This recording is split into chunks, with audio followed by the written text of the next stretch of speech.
Our guest today is tackling an area that none of us want to think about. The fact that our education system leaves a whole lot of people by the wayside. Our employment system means that if you don't have an education or you come from a disadvantaged background, you can't get a job. And that's compounded by the way we set up our dole, because we hand out money every fortnight or so, and once a person works, their income falls initially. Duncan Peppercorn started with Bain and with McKinsey, and he's using his consultancy skills developed in the corporate sector to try and help that situation, to try and bring people together from governments and from not-for-profits and education and big companies and tackle this problem. Now, it's not easy, and no one person is going to change it. But listen to our interview today, because you'll start to see how this problem perhaps might be solved. Duncan, you work for Bain and Company and McKinsey's, and then you've gone into the not-for-profit sector. Why on earth did you do that? Well, it wasn't for the money. That's certainly true. I think, well, a couple of things actually, Robert.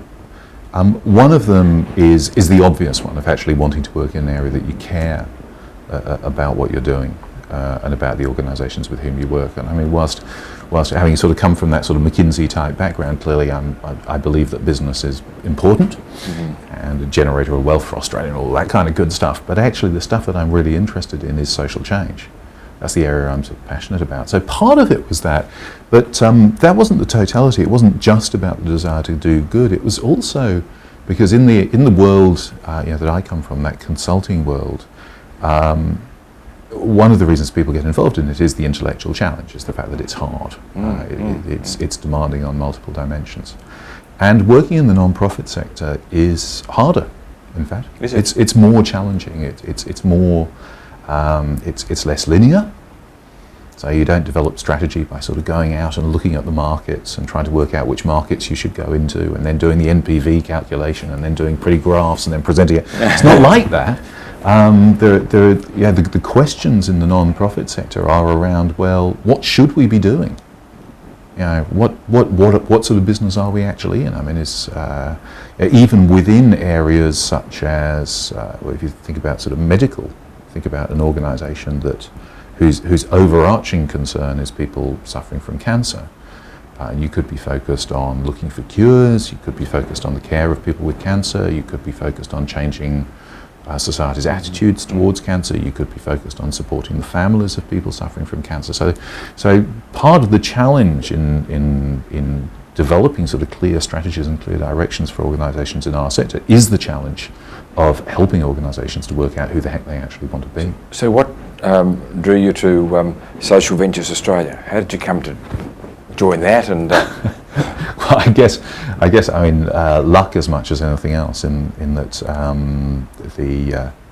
a group of the people I knew from my previous work at McKinsey and Company, at Bain, were involved with Social Ventures, and I'd met Michael Trail, who's the CEO, a couple of times in the past, and got on very well with him. And so when this idea was generated to create a consulting business within Social Ventures, there aren't actually that many people floating around in Australia who both have a sort of, you know, a consultancy type of stamp on their forehead and also a passion for the non-profit and experience in the non-profit sector. And so my head sort of poked up above the parapet and I got the Guernsey. And who supports this organisation? Who supports SVA? It's money-wise. Well, our business, in the consulting business, we're very lucky because the Macquarie Group Foundation underpins what we do, and underpins it. We're close to being a break-even proposition. So we're actually a social enterprise ourselves in the consulting business, as it happens. So we're close to being break-even, but we're supported by that. SVA more broadly, which acts as a channel from funders into the sector. SVA more broadly is supported by a number of corporate foundations, high net worth individuals largely, and increasingly we're doing work with government on very specific topics. So where are you focusing your consulting? What are the areas of the of help that you're actually concentrating on?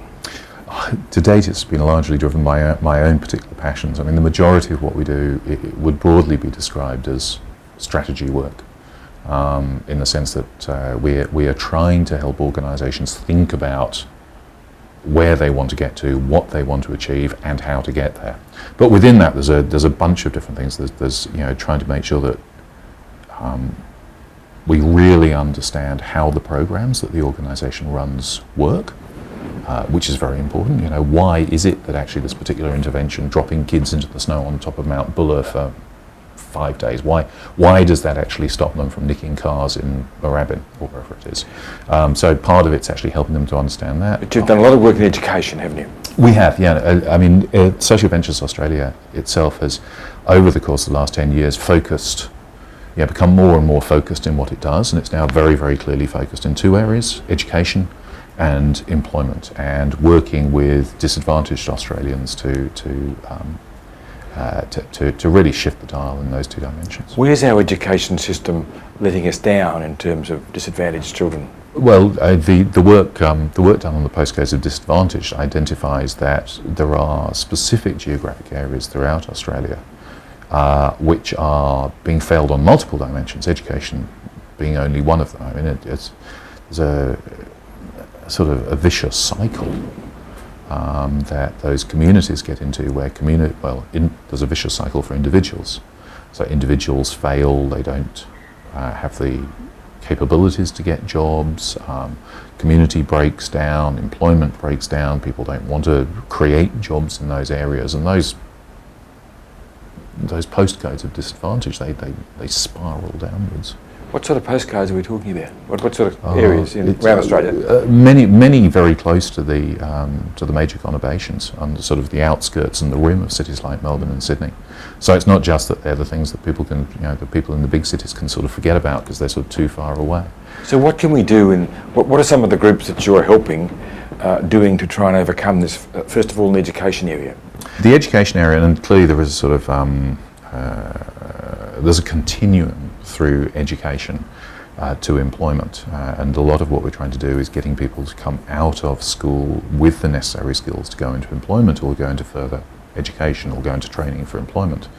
But the sort of organisations that we work with, organisations like the Australian Indigenous Mentoring Experience, that works with Indigenous kids in schools around particular universities, to mentor those kids, keep them in school, help them to believe that they can both stay in school and then actually make the progression into further education. Gambina, who worked down in Shepparton, again with Indigenous people, and coalition with corporates in the Shepparton area are looking for opportunities to put Indigenous people into jobs. The Beacon Foundation, which originated in Tasmania, which works now I think in 200 schools throughout Australia, again helping, in fact it works with the schools to give the schools the skills to help young people within those skills understand the opportunities open to them, understand what employment actually means, and that employment is a possibility. Schools tend to educate the large mass, don't they? The sort of average person, and sometimes people that are having difficulties fall through the cracks. Yeah, it's very interesting. I mean, we're doing a lot of work in SVA at the moment to try to synthesise the learnings from around the world into what actually does work in schooling. And I mean, when you think about this, it's no great surprise that the biggest driver, the biggest lever that you can actually pull to help people to succeed at school is the teachers. So it's not about having the sort of specialist programs either for the overachievers or for the underachievers. It's actually having the teachers who are motivated and exciting and are trained with the specific, motivated, excited, trained with the specific skills, which help them to bring out the best in the kids with whom they're working. So I think part of it is a sort of is the normative nature of education. If you have a large group of people, and it's very difficult to haven't sort of got a market of one, it's very difficult to actually differentiate on an individual basis in what you actually give to them. But part of it is part of it is that, but part of it is actually making the teachers feel that they really want to pull the low performers up, and that they want to help the high performers to outperform. How do we get around the dole trap in the employment area, where once you're on the dole and the money's coming in every fortnight or every week, and you start working, it gets reduced, and that cycle you referred to before just means that generations don't work. They get hooked on the dole. How do you break that? I don't know, Robert. I'm not sure I have an answer to that. Clearly, part of it is changing sort of changing the rules and regulations around the amount of support that you can get if you begin earning, and making sure that you don't actually have a graph that sort of goes from the dole down here, and you actually are worse off if you start working before you actually start going up again. You've got to have something which actually incentivizes people to work. And we don't do that now, do we? We don't. I mean, it doesn't. It's not all tied together in the right way. What about the employers? What do we do there? It's a very interesting question, because there's a lot of debate and discussion around Australia at the moment around this whole question of social enterprise.